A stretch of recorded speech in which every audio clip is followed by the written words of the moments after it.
অসম অসামৰিক সেৱাৰ শীৰ্ষস্থানত উজ্জ্বলিল ধুবুৰীৰ ৰাছিকা ইছলাম।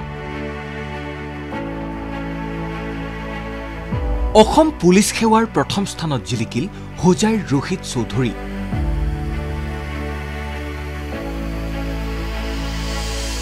ঘোষণা হ'ল 2022 বৰ্ষৰ সংযুক্ত পৰীক্ষাৰ চূড়ান্ত ফলাফল। 86 গৰাকী এছিএছ 65 গৰাকী এপিএছ সহ উত্তীৰ্ণ হ'ল মুঠ 913 গৰাকী প্ৰাৰ্থী।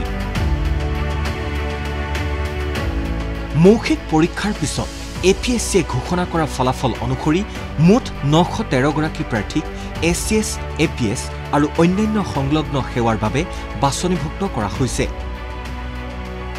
এছিএছৰ শীৰ্ষস্থান লাভ কৰিছে ধুবুৰীৰ গৌৰীপুৰৰ এইগৰাকী ৰাছিকা ইছলামে। মাটিয়াবাগৰ বাসিন্দা সেনাবাহিনীৰ প্ৰাক্তন কৰ্ণেল ছাইদুল ইছলাম আৰু ৰায়হানা ইছলামৰ কন্যা ৰাছিকা ইছলামে ৰাজ্যৰ ভিতৰতেই সৰ্বোচ্চ নম্বৰ লাভ কৰি ধুবুৰী জিলালৈ কঢ়িয়ালে গৌৰৱ। 2021 বৰ্ষতো উত্তীৰ্ণ হৈ গৃহ জিলাতেই আই বিষয়া হিচাপে কৰ্মৰত হৈ আছিল ৰাছিকা ইছলাম। লং জাৰ্নি হয়, একচুৱেলি এক্সামটো এটা লং জাৰ্নি, 3 stages of exam হয়। তাৰ আগত আপোনাৰ অলমোষ্ট 1 year of preparation হয় আৰু যদি মাল্টিপল এটেম্পটছ দিব লাগে আপোনাৰ জাৰ্নিটো আৰু দীঘলীয়া হৈ যায়। চ' আই থিংক বেচিক্সটো ক্লিয়াৰ হ'ব লাগে, মাইণ্ডত এটা ক্লেৰিটি থাকিব লাগে যে আমি এক্সামটো কিয় দি আছোঁ, আৰু পেচেঞ্চ থাকিব লাগে to go through this entire process. APSC 2021 clear কৰিছিলোঁ আৰু মই ইন্সপেক্টৰ অফ টেক্সেছ পাইছিলোঁ আৰু মই ধুবুৰী জিলাতে চাৰ্ভ কৰি আছিলোঁ ডেপুটি কমিশ্যনাৰ অফ টেক্সেছ অফিচত। নতুন প্ৰত্যাশী প্ৰাৰ্থীসকলক উদ্দেশ্যি তেওঁ ক'লে, কোচিং ইজ নট বেড। আপুনি যদি এফৰ্ড কৰিব পাৰে আপোনাৰ তাত, if you have the time and money to go for coaching, then please do. Actually it depends upon your style of studying. আপোনালোকে যদি ক্লাছৰুম ষ্টাডিজ প্ৰেফাৰ কৰে then coaching is good, but আপোনালোকে যদি self study prefer কৰে then there is a lot of resources available online. চিলেবাছটো আছে, previous years question papers আছে, APSC ৱেবছাইটতে আছে, আৰু ইউটিউবত ভিডিঅ'জ আছে, ফ্ৰী মেটেৰিয়েলছ আছে, গোটেইখিনি আপোনাৰ চিলেবাছতে আছে। চ' আপোনালোকে এক্সট্ৰা কিবা কৰিব নালাগে। আপোনালোকে যদি চিলেবাছটো ভালদৰে কৰে, if you go through the syllabus properly, if you understand the syllabus properly, আৰু আপোনালোকে যদি প্ৰিভিয়াছ ইয়াৰ্ছ কুৱেশ্যন পেপাৰ্ছবোৰ এনালাইচিছ কৰে, then you are good to go. সেইখিনি মষ্ট ইম্পৰ্টেণ্ট হয়। অসম অসামৰিক সেৱাৰ দ্বিতীয় স্থান লাভ কৰিছে মিৰ্জাৰ বৰকুছিৰ এইগৰাকী দীক্ষিত দাসে। একেদৰে তৃতীয় স্থানত জিলিকিল ডিগবৈৰ বাপাপুঙৰ বিথপী গগৈ।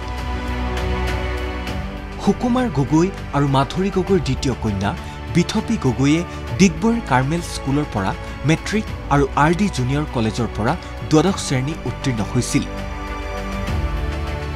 গুৱাহাটীৰ অসম অভিযান্ত্ৰিক মহাবিদ্যালয়ৰ পৰা ৰসায়ন বিভাগত BTech ডিগ্ৰী লাভ কৰা বিথপী গগৈৰ সাফল্যত আনন্দিত অভিভাৱকৰ লগতে বাপাপুং অঞ্চলবাসী। ভাল লাগিছে আজিৰ দিনটো, মানে বিৰাট সুখী মই। মা দেউতাক যে এইটো দিন মই দিলোঁ, আৰু লগতে মোৰ আইতা দদলৈ বিৰাট মনত পৰিছে।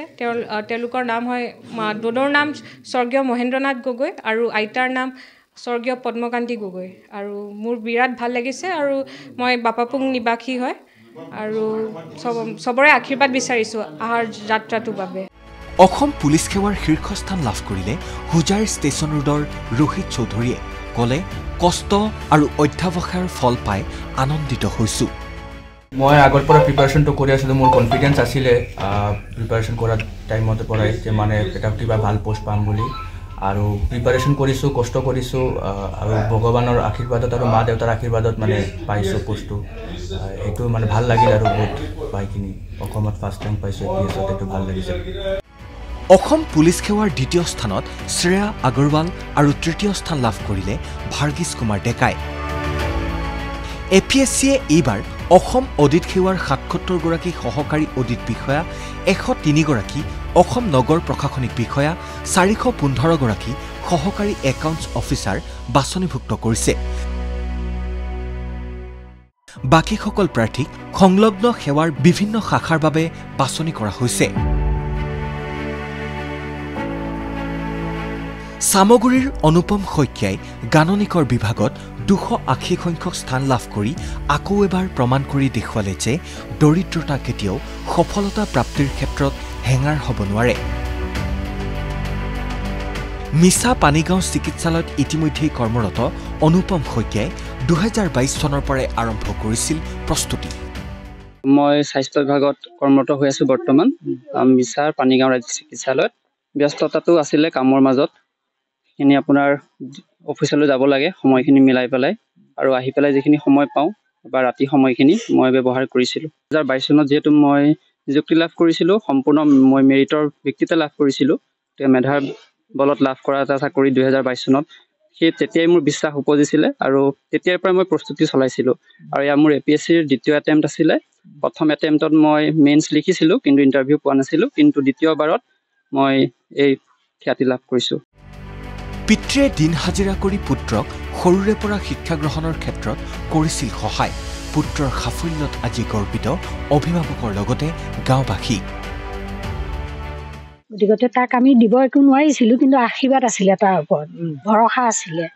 সেই ভৰসা আজি সি আমাক পাৰ কৰিলে, আমাক সপোন দি থৈ গ'ল। সি আগুৱাই যাওক, আমাৰ আশীৰ্বাদ তাৰ কাৰণে সদায় থাকিব। অসম অসামৰিক সেৱাৰ 85 নম্বৰ স্থানত উত্তীৰ্ণ হ'ল বৰপেটাৰ অনুপম দাস। 20 বছৰ ভাৰতীয় নৌসেনাত সেৱা আগবঢ়োৱাৰ পাছত ইণ্ডিয়ান অইলত অভিযন্তা হিচাপে কৰ্মৰত হৈ থকা অনুপম দাসে ক'লে কৰ্তব্যৰ মাজতো অধ্যয়নৰ বাবে কৰা কঠোৰ অধ্যাৱসায়ৰ কথা।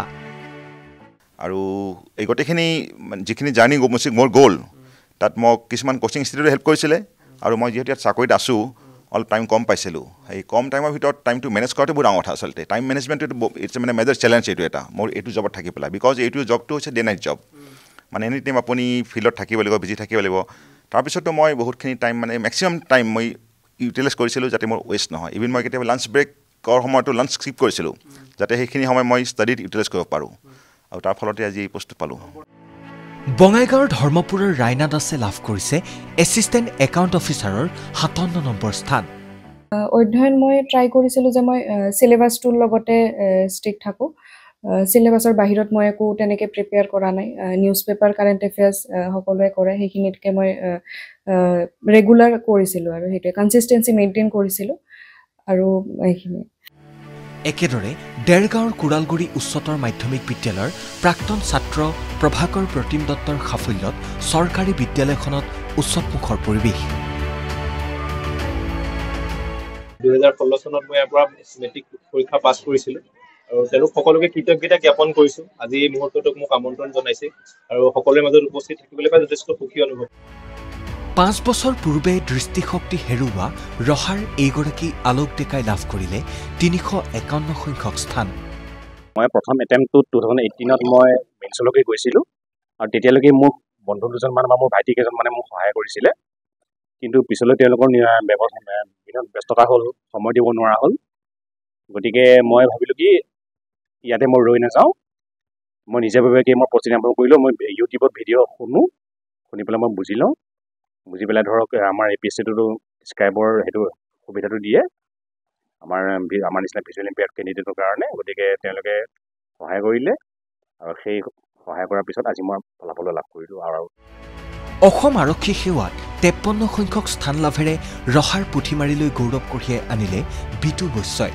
ইফালে আবকাৰী পৰিদৰ্শকৰ প্ৰথম স্থান লাভ কৰি চিপাজাৰ ভোক্তাবাৰীৰ প্ৰণয় শৰ্মাই ক'লে, মই ডেইলি পঢ়িছিলোঁ, 2 বছৰ মই কণ্টিনিউ পঢ়িছোঁ, 6-7 ঘণ্টাকৈ পঢ়িছোঁ দিনত। এই প্ৰিলিমছৰ পিছত বঢ়াই দিছিলোঁ, 10-12 ঘণ্টা হৈ গৈছিলে প্ৰিলিমছৰ পিছত। প্ৰিলিমছৰ আগত হায়েষ্ট 8 ঘণ্টা এটা গৈছিলে দিনত, তাতকৈ বেছি যোৱা নাই। After prelims 10 to 12 hours. গুৱাহাটীৰ গীতানগৰৰ ভাতৃদ্বয় ৰাকেশ কুমাৰ আৰু ভাৰ্গীছ কুমাৰে একেটা বৰ্ষতে একেলগে উত্তীৰ্ণ হৈছে নগৰ প্ৰশাসনিক সেৱা বিষয়া আৰু অসম পুলিচ সেৱাত। Competitive exam is always challenging, কাৰণ ইয়াত বিভিন্ন মানুহ লাগি থাকে, কিন্তু তথাপিও মই এইবিলাক চিন্তা কৰা নাই। মই 3টা বস্তুৱে ভাবিছিলোঁ যে চেষ্টা কৰিম, আৰু ফেইলিয়াৰ হ'লে একচেপ্ট কৰিম, আৰু ডিটাৰমিনেশ্যন ইজ দ্য কি টু ছাকচেছ। মাত্ৰ 9 মাহৰ ভিতৰতেই APSCয়ে সম্পন্ন কৰিলে এই বাছনি প্ৰক্ৰিয়া। অহা 17 মাৰ্চত অনুষ্ঠিত হ'ব পৰৱৰ্তী সংযুক্ত প্ৰতিযোগিতামূলক প্ৰাৰম্ভিক পৰীক্ষা। Bureau report ND24।